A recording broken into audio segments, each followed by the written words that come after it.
I don't know if you've ever seen this picture. That's him.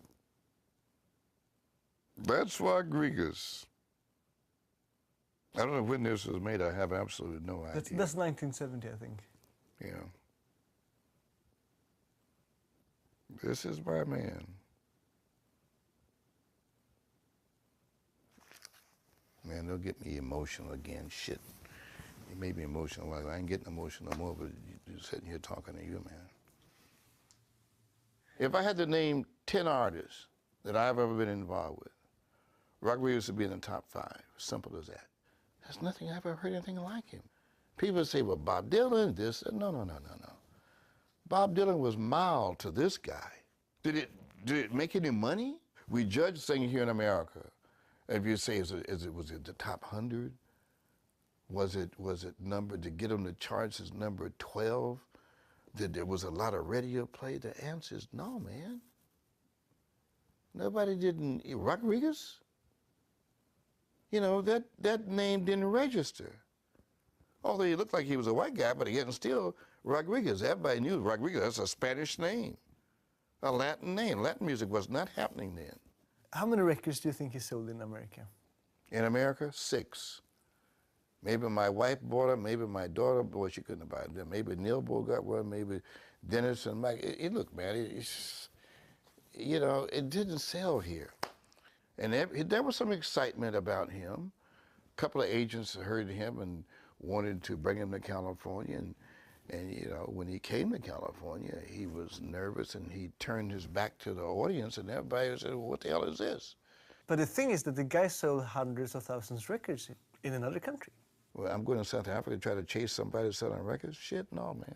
But did you know that he was big in South Africa? Rodriguez, young man, never happened insofar as I'm concerned, period. If I had to name 10 artists that I've ever been involved with, Rodriguez would be in the top 5. He's my most memorable artist. Bob Dylan was mild to this guy. He was this wandering spirit around the city. When he opened up and sang, he went, whoa, this guy's got it. We expected big things, and it did absolutely nothing. How many records do you think he sold in America? In America, 6. Nobody had even heard of him. How can that be? How can that be?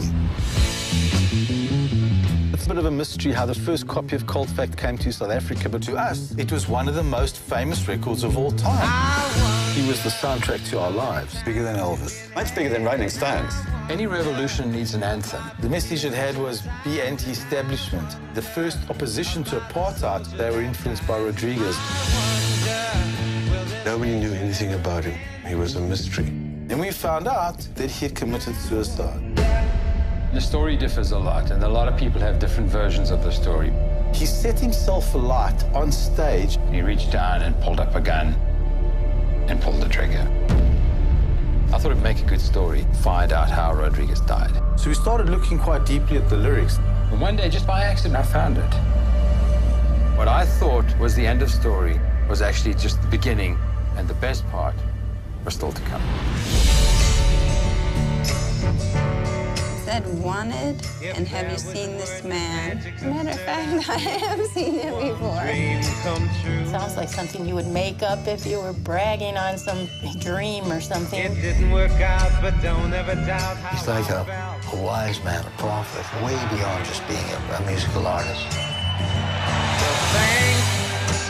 He had this kind of magical quality that all genuine poets and artists have.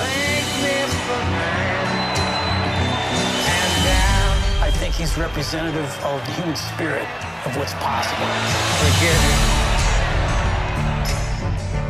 This is all too strange to be true. These are the days of miracles and wonder.